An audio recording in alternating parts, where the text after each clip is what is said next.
Hello my people, my name is Nosibo Simalane and welcome to Color Me Gray. Hi, we're rocking the blonde. The blonde is rocking. The blonde, okay? So, welcome back to my YouTube channel. Over the last few weeks, I wanted to say, guys, you have not shown, I want to say you've shown love, but you have not shown love. You're nasty. You have not shown love to the girl. What did I do? Like, subscribe, share, guys. Like, subscribe, share, or just like. You come to the video, like it. You don't have to comment. Some people don't want to comment. I'm not a commenter. I don't comment at people's videos or anything. So you can be like this. Just click the like button, and so that you can increase engagement for your girl. But thank you for the views, and subscribe, add more subscribers. Thank you. We've been stagnant. We're growing steadily, but we have been stagnant, and I am going to welcome the new topic for the week. So what are we going to talk about? We are going to talk about the infamous saga and scandal of Lady Zamar, and why I think Lady Zamar will never win in the South African media, in South African eyes, no matter what she does from now. So that's the topic we're going to talk about. So we're going to start with Lady Zamar, her success, her fall, the controversy, Java, everyone's favorite artist, and the hypocrisy of South Africans and victim blaming, because that's it basically. So let's start the video. I want to talk about Lady Zamar because she's someone I feel like who had everything. She had the music, she had the success. Every song of hers was booming. Her first album was Amazeballs, and one day she just lost it all. Like, poof, gone.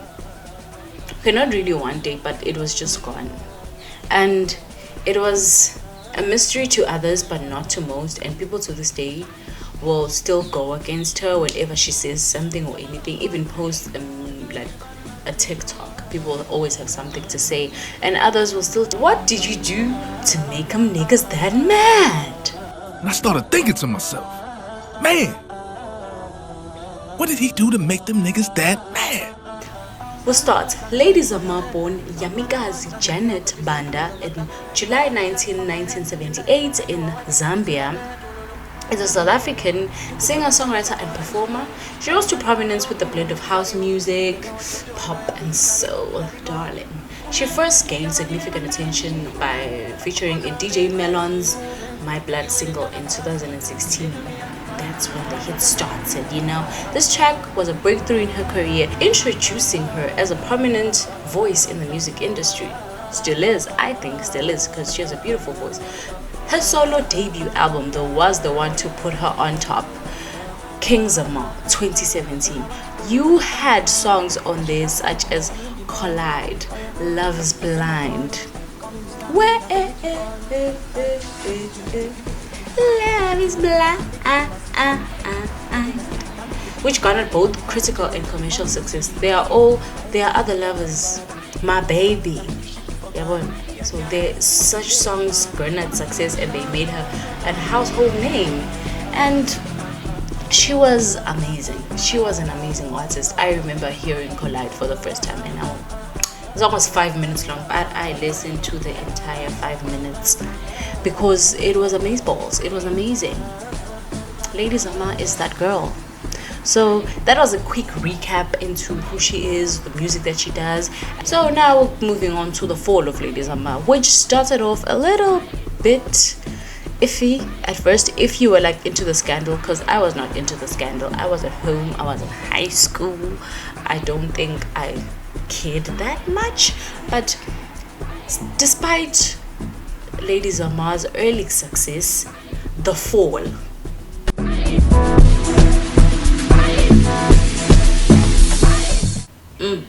the fall was bad. Her career shifted because of her personal issues, and personal issues usually are personal drama, relationship drama. In this case, it was relationship drama, and it was the relationship drama she had with other singer-songwriter Sjava. Now, one of the most significant events that overshadowed Lady Zamar's career was the intimate relationship and the scandals that came with the relationship with Sjava. And they were romantically involved, everyone knew that. They were romantically involved for a period of time, and after their breakup, Lady Zamar accused Sjava of abuse. Well. The A word. She accused Sjava of abuse, which then led to a highly controversial topic in the South African entertainment industry, not just the music industry, the entertainment industry. The fallout caused a rift between the two artists, which led to a public battle played throughout the media, mostly Twitter. So Lady Zamar and Sjava were initially romantically linked in 2018, and their relationship was private. Good for them though. Both artists were very successful at the time. Sjava recently won a summer. Lady Zamar recently took out her debut album, and their relationship was low-key. If you knew about them, you were like, those two are dating. I remember the first time I found out, I was like, those two are dating. How did that happen? So they were like that. However, in 2019, after their split, things took a dramatic turn when Lady Zamar took to social media to accuse Sjava of abuse. She posted a series of tweets in which she revealed that the relationship had been toxic and had been emotionally damaging, and there was emotional abuse involved. She stated that Sjava had abused her physically and mentally, and also emotionally. So she expressed how it had been difficult, just like any other victims, it had been difficult for her to come forward with the story. Also because Sjava is a very big name in the industry and a lot of people love him. So her coming out was like, oh my God, what if people were against me? Little did she know. Little did you know, baby girl. She painted a picture of Sjava as someone who's manipulative, who's controlling, not the sweethearts that people see on the media, but someone who is not that. And she also mentioned that she struggled with depression and anxiety throughout the relationship and as a result of the abuse. And in one of her tweets, she discussed that I was in a toxic relationship with a man who emotionally and physically abused me. I was broken and I'm still healing from that experience. So things continued to play out in social media, Twitter at the time, when Sjava responded to Lady Zamar by denying the abuse. Everything was deny till you die. He defended himself and saying he's always treated Lady Zamar respectfully and he's known for his humble, laid-back persona, and dismissed the allegation, claiming that they are unfounded and he had been unfairly portrayed. He posted his message on social media stating that he had never laid a hand on Lady Zamar and he had never abused her. The only people who know what happened were the people who were in the relationship. The only thing we can do now is just talk about what happened, because no one knows what happened besides the two people in that relationship. I want to make that clear. Everything here is alleged, and I want to make it clear that no one knows what happened besides those two in a relationship, and only those two know the truth. So the only thing we can do here is just talk, my honeys. Following the accusation, Lady Zamar took legal action and filed a case with the South African police, claiming that she'd be a victim of abuse. However, since the case was complicated because there was no significant evidence to the claims, because it's difficult to claim that you have been abused mentally and emotionally because there's not a lot of evidence besides you going crazy. So the only thing that they had was her word of mouth. So it was him against her, and the South African police dropped the charges. And the fallout from these allegations impacted both artists, Lady Zamar the most than Sjava. For Lady Zamar, the accusations overshadowed her music and everything else going on in her career and her professional life. But for Sjava, it impacted him for a while, but not as much as Lady Zamar, who claimed these accusations. So the man in this case won. As I said, we don't know what happened, but the man in this case won. I'm going off what I have researched. if anyone wants to add stories or a side of the story that I don't know, please add it in the comments. Please engage. Play girl. Sjava, even though his fans continue to support him, he still gained a little bit of criticism because it's abuse at the end of the day. People don't just get over you like that. You get me? And the public were divided upon the two. So the fallout from the Lady Zamar and Sjava scandal is something that is still talked about to this day. As I said, Lady Zamar can't even release a TikTok without people saying that, "Wena, you little mwana." There'll always be questions between what happened. So it's also worth noting that the controversy continues to reflect deeper societal issues, including how abusive relationships are perceived, especially emotionally abusive relationships, because physically you can prove it, because and how the victims are treated and how the public responds to the claims. Do we just dismiss them, or do we just say, well? So I want to talk about how we don't believe the victims. And now this is not just the Lady Zamar situation. I'm now broadening the aspect because it started off being a Lady Zamar situation, but then it went off on being Kuti. Yati, we don't always believe the victims when they say what they want to say. Why? Maybe it's because the controversial figures, they're just people who are like, does that person really... Do we really believe that that person was abused? We know that type of person. Like, we know who you are. We know where you stand. So, do you really want us to believe that story that you were pushing, that so-and-so abused you? Maybe, maybe not. So, why don't we believe abuse victims?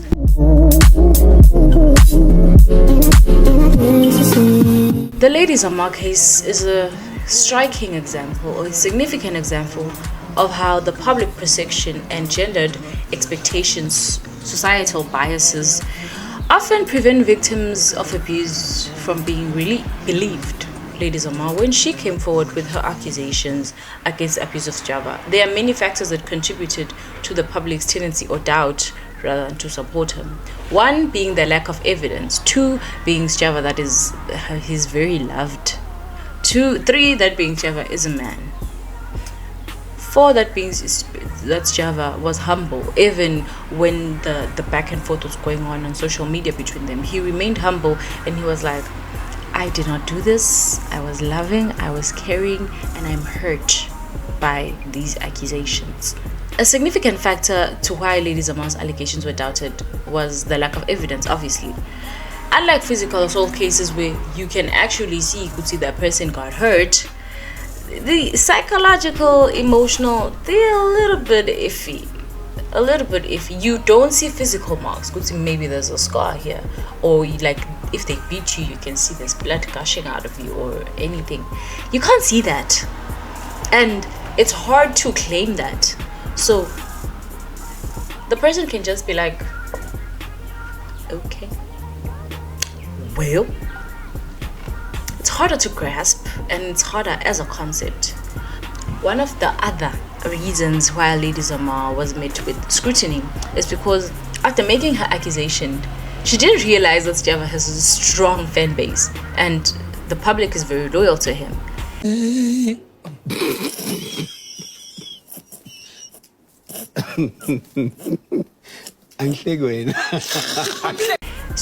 Fans make a personal connection with their artist. Stans. We know stans, we know the definition of stans, Eminem. When some people they admire is accused of wrongdoing, they're reluctant to accept the possibility that their idol or their artist could be capable of such behavior. Obviously, in Lady Zamar's case, the backlash was swift and intense. When Sjava went on stage with his wife, and then people started coming for her, saying she's a side chick, it really enraged her. Because now you're denting her ego, per se, right? And her ego is at the ultimate high, right? And you know, like in relationships, when you guys are fighting, you'll say stuff just to hurt the other person. And then after you've come down at a later stage, you're like, shit, actually, I apologize for saying that. You know, in hindsight, I really mean it. I was just angry and I just wanted to piss you off. Yes. So I think that was going on with her. And then she tweeted the rape thing to get at him. Oh, I see. Knowing, in a fit of rage. In a fit of rage. It's you saying that example you just made. Yeah. In an argument, you're saying the foulest shit to hurt the person. To hurt the in person. a fit of rage without thinking, yes. And remember at that time, like the Me Too movement was fucking booming. Oh, the Me Too. So she knew like whatever she peak, says about right? rape, Like, he's done, right? Me Too, yeah. But now, she tweets it, right? After she tweets it, okay, now she's calmed down, thinking about it. But because she's tweeted it, she can't go back. Like words, you know what I mean? You can't go back on it. It's a public platform. She's a woman. She's got to stand behind these women. It's a big thing. So it was from then on, I think, she just had to ride with it. And she can't turn back, because if she turns back now... if she apologizes, that's her legacy. I think that's if what she apologizes, her legacy would be you falsely accuse someone of rape. When saying this, we then become hypocrites, because the person that does this is now like... we're now like, oh, but I like them so much. I love them so much. It's like when the Taylor Swift thing was happening, that she and her private jet were releasing. They had the most carbon emission among celebrities, because her stands were like, but this is Taylor Swift. Many people dismissed it. Gepa, it was like, girl, slow your jet down. Maybe you have the petrol, maybe you have the money, but we don't have a second earth.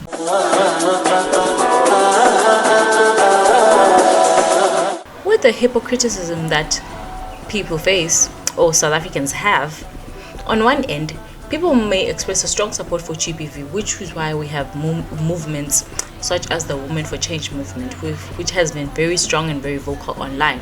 However, there are still people and cultures and societal norms and personal attitude that perpetuate the mistreatment and abuse of women. For instance, domestic abuse remains a taboo in many households, and many individuals turn a blind eye to the abuse. We're now contradicting ourselves that we are public, that we deserve change, we want change, but when it's now in our private lives, we turn a blind eye and we turn away to the abuse. We know of those neighbors that know that house, that man has been beating his wife since the dawn of time, but they will never, ever report that man. Why? I don't know.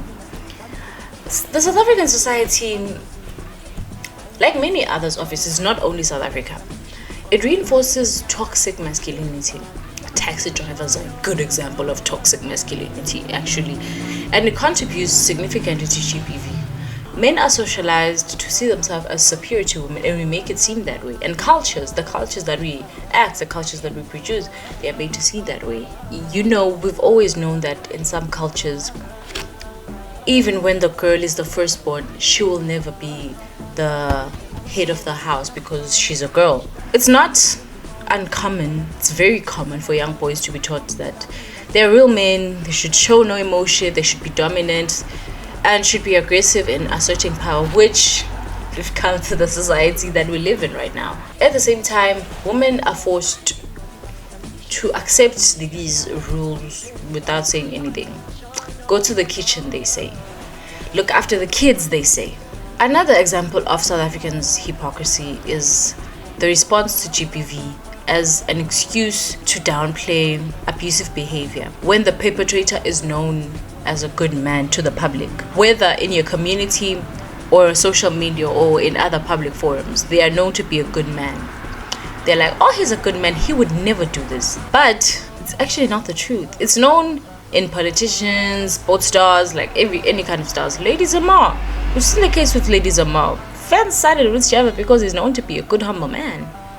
And South Africans' culture of victim blaming is one of the ways that hypocrisy plays. Okay, the way that hypocrisy plays. A woman comes forward with an abuse case and she wants to report it.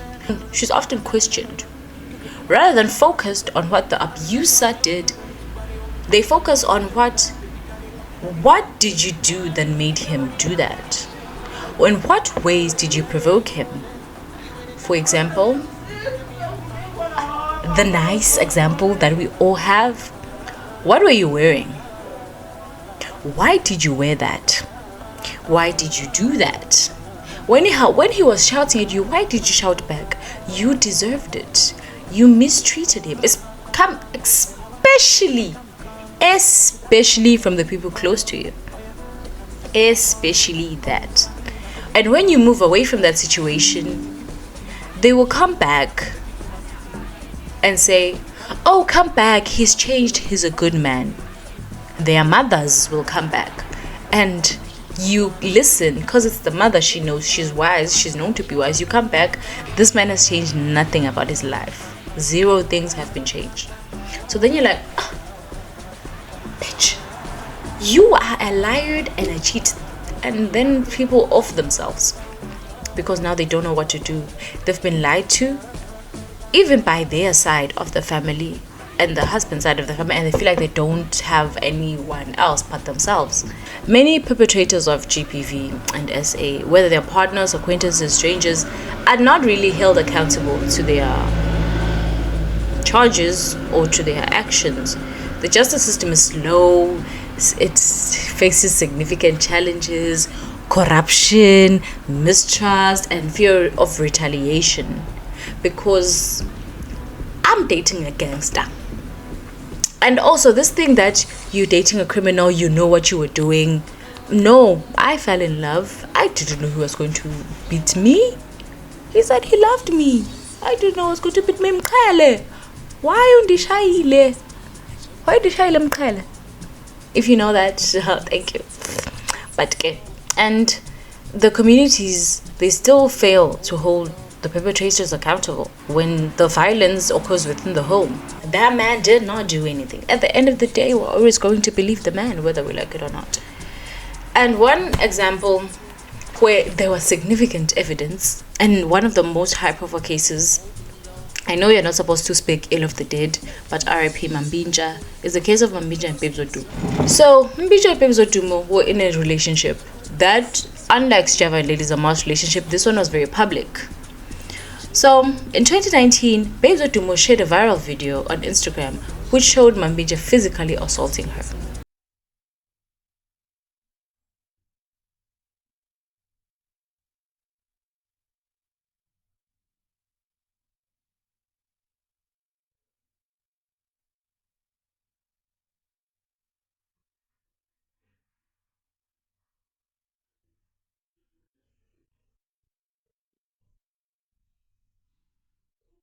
I remember that video. There were remixes made to that video.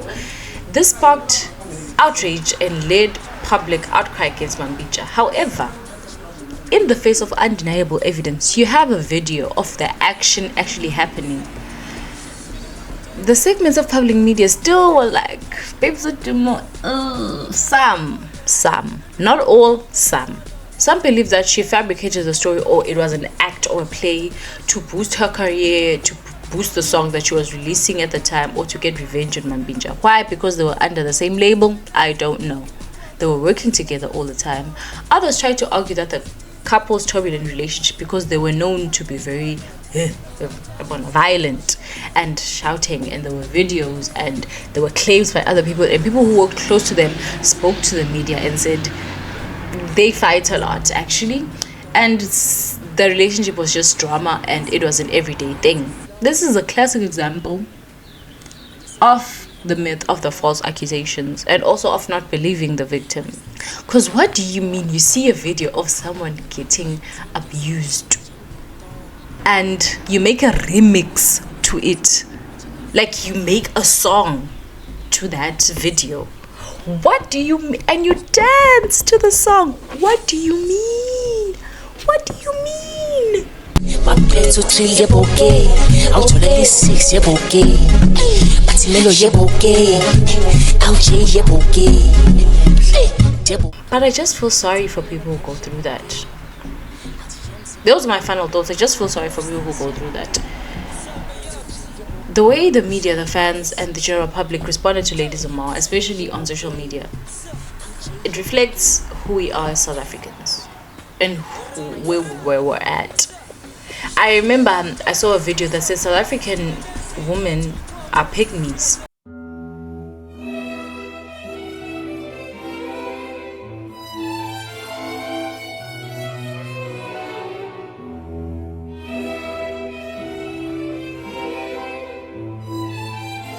not gonna say anything about that. I'm just gonna leave it there. I saw a video that says South African women are pygmies. I'll just leave it there. And being a celebrity is actually kind of hard when you're in this, especially when you're a celebrity who is a controversial figure. That's why they say ngoba towendekani tawusala ngawo jiki sebathi nosipho wathi kanti vele ngakusho. And that's the end of the video. So guys, that's the end of the video. I want to say like, subscribe, comment, share, turn on your post notifications. You'll find me on social media as Nosipo Semelane or as Kalamigwe. And I'll see you on the next one, which I'm gonna record right now. Love you. Mwah. Bantol, balibit, bajadi, book. I went sun, come like a zero.